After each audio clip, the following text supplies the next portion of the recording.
तो देखेंगे गौर से, तो इसमें दो कार्य हो रहा है। क्या कार्य हो रहा है? सभी में गौर से देखोगे तो कहीं ना कहीं कोई ना कोई वस्तु का उत्पादन होगा। क्या चीज का उत्पादन होगा? कृषि क्षेत्र में जाइएगा तो फसल उत्पादन होगा, मछली उत्पादन होगा, पशु उत्पादन होगा पहली क्षेत्र में। दूसरे क्षेत्र में जाइएगा तो उद्योगों से गैस, बिजली, बिस्किट, चिप्स, कुरकुरे, सारी चीजें वस्तु है। तो सभी न सभी वस्तु का उत्पादन हो रहा है। और तीसरे में जाइएगा तो क्या चीज का उत्पादन हो जाएगा? सेवा का। किस चीज का? तो मतलब हमें कौन चीज का उत्पादन हो रहा है? वस्तु का, नहीं तो सेवा का। ठीक है, तो ये हो गया पहला कार्य। पहला कहेगा अर्थव्यवस्था में कै गो कार्य? दो कार्य। पहला कार्य कौन? वस्तु नहीं तो सेवा का उत्पादन। दूसरा कार्य पूछेगा कि बताइए कौन सा? तब कहेंगे सभी लोग जहां जहां प्राथमिक में हो या द्वितीयक में हो या तृतीयक में जो काम करता है उसे रोजगार कहते कि बेरोजगार? रोजगार वाला व्यक्ति, तो सब लोगों को क्या मिल रहा है? रोजगार मिल रहा है। तो ये तीनों क्षेत्रों से क्या मिल रहा है? रोजगार की उपलब्धि, रोजगार की। क्लियर हुआ? तो बताया, पूछेगा कि अर्थव्यवस्था में कितने कार्य हो रहे हैं? दो कार्य हो रहे हैं, या तो वस्तु या सेवा का उत्पादन, और नहीं तो रोजगार की। समझ में आया? चलिए अगला पूछेगा कि बताइए इन तीनों में से सबसे ज्यादा पैसा किस क्षेत्र में कमाते हैं हम लोग? यानी आय सबसे ज्यादा कहां से आता है? तो बताइए, तो इन तीनों में से सबसे ज्यादा पैसा किस क्षेत्र में? तृतीय क्षेत्र में। सबसे ज्यादा पैसा तृतीय क्षेत्र में। अब बताइए उसके बाद किसमें? द्वितीय क्षेत्र में। उसके बाद प्राथमिक क्षेत्र में। समझ में आया? जिधर मुंह खुला रहता है यानी सबसे बड़का रहता है ना, तो तृतीय क्षेत्र में सबसे ज्यादा पैसा, उसके बाद दूसरे क्षेत्र में, उसके बाद। समझ में आ गया कहानी? चलिए अब अगला भार। सबसे भार कहने का मतलब है इन तीनों में से हमारी जो जनसंख्या है सबसे ज्यादा किस क्षेत्र में काम कर रही है? तो भारत में कौन सा है? कृषि। भारत एक कृषि प्रधान देश है। तो यानी यहाँ के सारे जनसंख्या का सबसे ज्यादा भार किस पर है? कृषि काम करता है। समझ में आया? उसी तरह बिहार में पूछेगा तो बिहार वाला भी वही कहेंगे, बिहार एक कृषि प्रधान राज्य। बिहार क्या है? तो सबसे ज्यादा लोग कौन सा काम करेगा? और ये एग्जाम कल पूछा था आपके एग्जाम में कि बताइए इनमें से कौन सबसे ज्यादा काम करता है किस क्षेत्र में?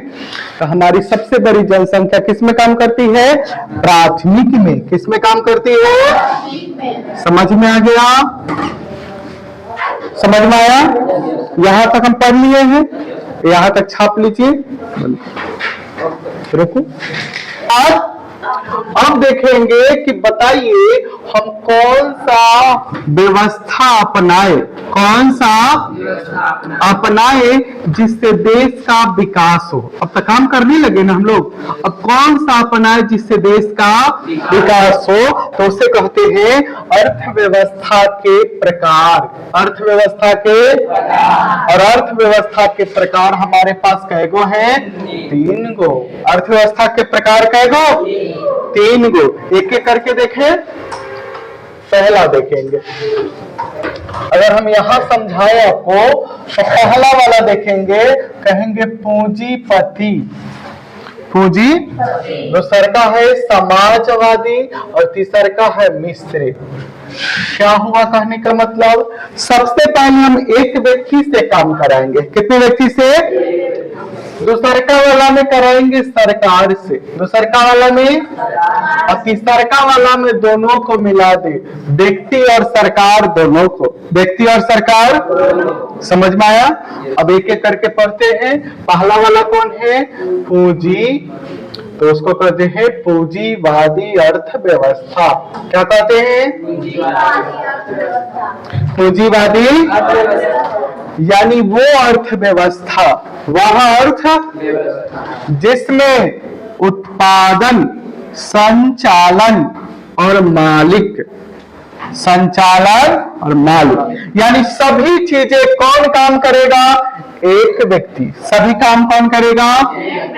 एक व्यक्ति। तो उसे कहेंगे पूंजीवादी अर्थव्यवस्था। क्या कहेंगे? सारे कार्य कौन करेगा? एक व्यक्ति। तो लिखेंगे इसमें, मेरे साथ लिखिए, इसमें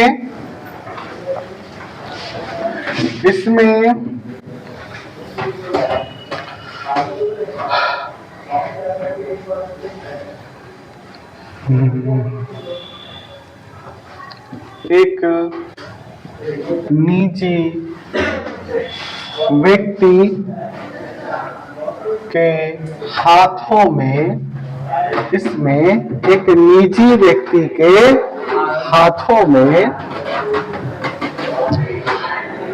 उत्पादन, संचालन तथा स्वामित्व, इसमें एक निजी व्यक्ति के हाथों में उत्पादन, संचालन तथा स्वामित्व। स्वामित्व मतलब मालिक। स्वामित्व मतलब मालिक। स्वामित्व की जिम्मेदारी हो। स्वामित्व की जिम्मेदारी हो, उसे कहेंगे पूंजीवादी अर्थव्यवस्था। देखिए फिर से पढ़िए आप लोग। पूंजीवादी अर्थव्यवस्था वह है जिसमें एक निजी व्यक्ति के हाथों में, सभी काम एक निजी व्यक्ति कर रहा है कि नहीं? उत्पादन भी वो खुद, संचालन भी यानी रूल रेगुलेशन जो भी काम करना है वो खुद संचालन कर रहा है। अब मालिक तो खुद है। तो एक व्यक्ति के हाथ में है तो उसे कहेंगे पूंजीवादी अर्थव्यवस्था। क्लियर हुआ? कहेगा ये वाला व्यवस्था किस देश ने अपना के रखा हुआ है? तो जैसे अमेरिका। कौन सा देश? अमेरिका। कहेगा अमेरिका में कौन सी अर्थव्यवस्था है? तो पूंजीवादी अर्थव्यवस्था। कौन सी अर्थव्यवस्था? समझ में आ गया? चलिए दूसरा का, अब लिखना नहीं है, बोर्ड पे ध्यान देना है। जब लिखने के लिए बोले तब लिखिएगा। बोर्ड पे देखिए, समाजवादी अर्थव्यवस्था। समाजवादी, हमने ऊपर देखा क्या कि एक व्यक्ति के हाथ में है। कितने व्यक्ति के हाथ में? एक व्यक्ति के हाथ में। और हम नीचे देखेंगे कि समाजवादी अर्थव्यवस्था जितने सारे उत्पादन हो, संचालन हो, स्वामित्व हो, उत्पादन, संचालन, स्वामित्व किसके हाथ में हो? सरकार के हाथ में। किसके हाथ में हो? सरकार के हाथ में रहेगा तो लाभ कमाना चाहता है कि समाज का कल्याण करना चाहता है? समाज का कल्याण। समाज का, तो समाजवादी अर्थव्यवस्था में क्या होगा? इसमें उत्पादन, संचालन और स्वामित्व की जिम्मेदारी सरकार के हाथों में होगी और वह समाज के कल्याण के लिए काम करेगा। समझ में आया? तब उसी को लिख लेंगे हम लोग। चलिए लिखिए मेरे साथ। इसमें सरकार के हाथों में उत्पादन, संचालन तथा स्वामित्व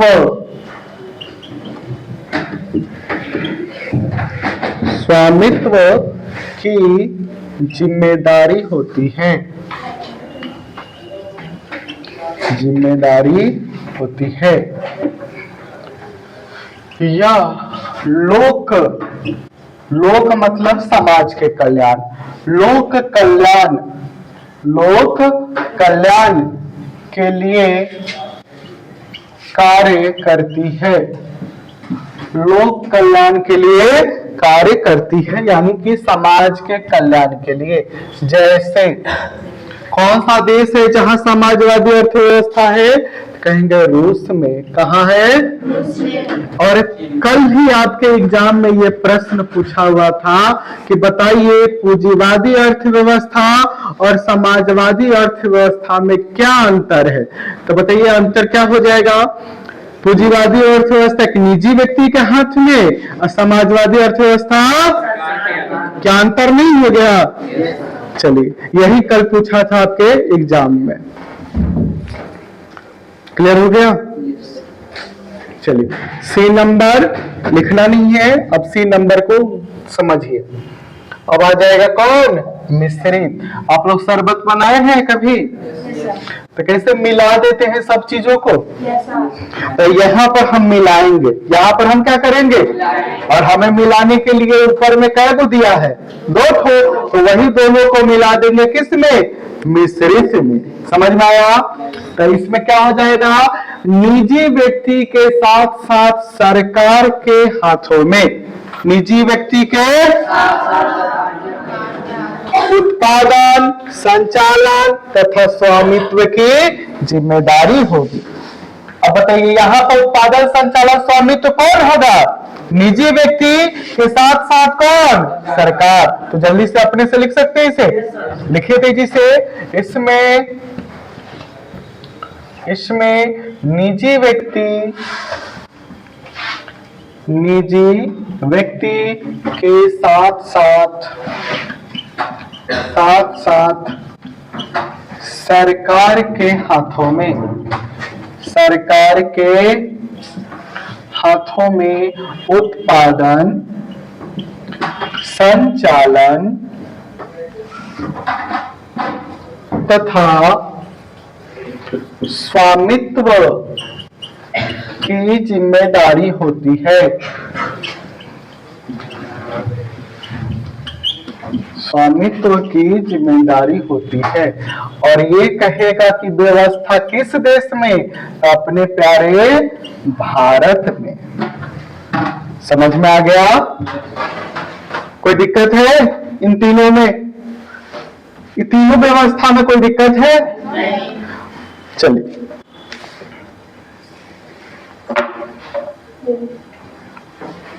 सब लोग लिख लिए हैं? नहीं लिखे हैं?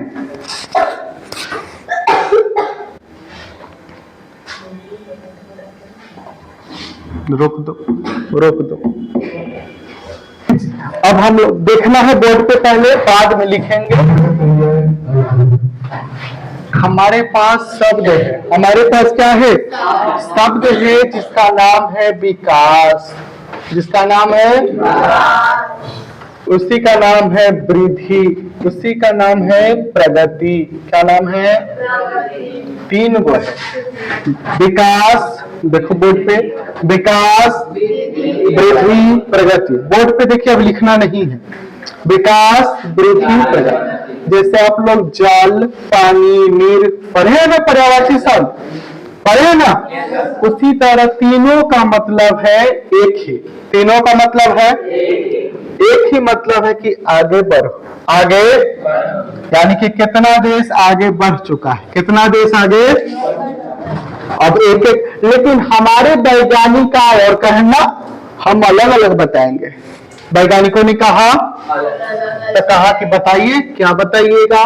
तो उन्होंने विकास शब्द के बारे में कहा कि विकास शब्द उस देश के लिए प्रयोग करेंगे जो देश अभी अभी विकास करना चालू किया है। क्या कहेंगे? विकास शब्द किसके लिए? जो अभी अभी विकास करना, यानी कि अभी विकास करना चालू किया है, विकास करना चालू किया है। समझ में आया कहानी? चलिए, लेकिन अब हम बार बार कहेंगे थोड़े विकास विकास विकास नहीं कहेंगे। तब हमने कहा कि बताइए अभी अभी जो विकास करना चालू किया है जिस देश के बारे में, उस देश को हम क्या कहेंगे? तो कहेंगे विकासशील देश। क्या कहेंगे? देश के लिए क्या कहेंगे? विकासशील देश। क्या कहेंगे? लेकिन शब्द के लिए कौन सा शब्द? कौन? विकास। देश के लिए कौन? विकासशील। और ये देश हमारा कौन है? भारत। कौन है? बस इसको खत्म कर दे। वृद्धि। कौन सा शब्द? वृद्धि। वृद्धि कहेगा जो विकास कर चुका है, जो विकास शब्द किसके लिए? जो विकास अभी अभी करना चालू किया है। अब वृद्धि किसके लिए? जो विकास, तो विकास कर चुका है, जो विकास कर चुका है, विकास कर चुका है। अब जो विकास कर चुका है उसे कहेंगे विकसित देश। कौन सा देश? अब विकसित देश में एग्जांपल ले लेंगे कौन? अमेरिका। कौन ले लेंगे? अब कौन बच गया मेरा शब्द? प्रगति। प्रगति शब्द में कोई अंतर? कोई अंतर? इसके आगे हम लोग कल पढ़ेंगे। बंद कर दीजिए। अंतर, कोई अंतर?